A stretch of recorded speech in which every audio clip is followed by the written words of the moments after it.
வணக்கம். இந்த பதிவு கஸ்டம்ஸ் ஆக்டில் இருக்கிற பாண்டிங் ப்ரொவிஷன்ஸ் என்னென்ன அதை பற்றியது.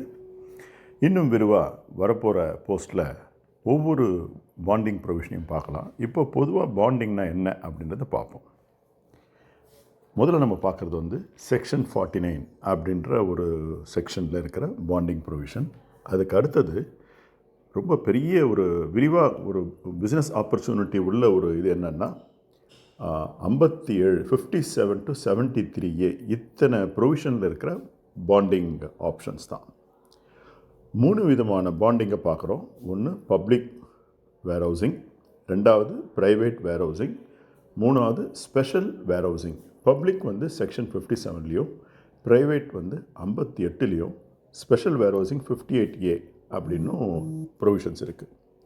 இந்த ஒவ்வொரு பாண்டிங் ப்ரொவிஷனுக்கும், அதாவது பப்ளிக், ப்ரைவேட், ஸ்பெஷல் எல்லாத்துக்குமே ரெகுலேஷன்ஸ் 2016 கொடுத்துருக்காங்க.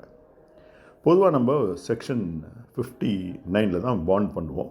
பாண்ட் பண்ணும்போது நம்ம கொடுக்க வேண்டியது அதாவது இம்போர்ட் பண்ணுறோம், ஏதோ காரணங்களுக்காக நமக்கு கன்சைன்மெண்ட் கிளியர் பண்ண முடியாமல் இருக்கலாம். பலவிதமான காரணங்கள். ஒன்று, இடம் தயாராக இல்லை. 2, பணம் இல்லை டியூட்டி கட்டுறதுக்கு. இல்லை இந்த மிஷினோ இந்த பொருளோ 2 மாதம் 3 மாதம் கழிச்சு வந்தால் தேவையில்லை அப்படின்ற ஒரு நிலை இருக்கலாம். அப்போ தான் நம்ம பாண்ட் பண்ணுறோம். இந்த பாண்ட் பண்ணும்போது நம்ம டியூட்டி கட்டுறதில்ல, மிக முக்கியமானது அது. அப்போ நம்ம என்ன பண்ணுறோன்னா, டியூட்டி வேல்யூக்கு ட்ரிபிள் த டைம், அதாவது டியூட்டி 100 ரூபானா 300 ரூபாய்க்கு நம்ம பாண்டு கொடுப்போம். சில நேரங்களில் செக்யூரிட்டி கூட தேவைப்படலாம், பேங்க் கேரண்டி கூட கேட்கப்படலாம். இந்த பாண்டில் இருக்கும்போது ஒரு நல்ல ப்ரொவிஷன் என்னென்னா, ஒரு ஏ இம்போர்ட் பண்ணுறாரு, அவர் பாண்ட் பண்ணுறாரு. அப்போது பி அவருக்கு பணம் வேணும், அதாவது பொருள் வேணும், பணம் இருக்குதுன்னு வந்தார்னா உடனே அவர் அதை விடுத்துடலாம். ஆனால் என்னென்னா 90 நாள் வரைக்கும் பாண்டில் வைக்கலாம், ஏன்னா டியூட்டி கட்டுறதில்லை.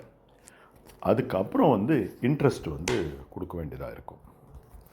அதனால் நம்ம ஒரு தெளிவாக திட்டம் போட்டு தான் இந்த ஒரு வேலையை நம்ம இம்போர்ட்டர்ஸ் செய்யணும். சும்மா கிடைக்குதுன்னு சொல்லி போய் இறங்கக்கூடாது. தேங்க்யூ.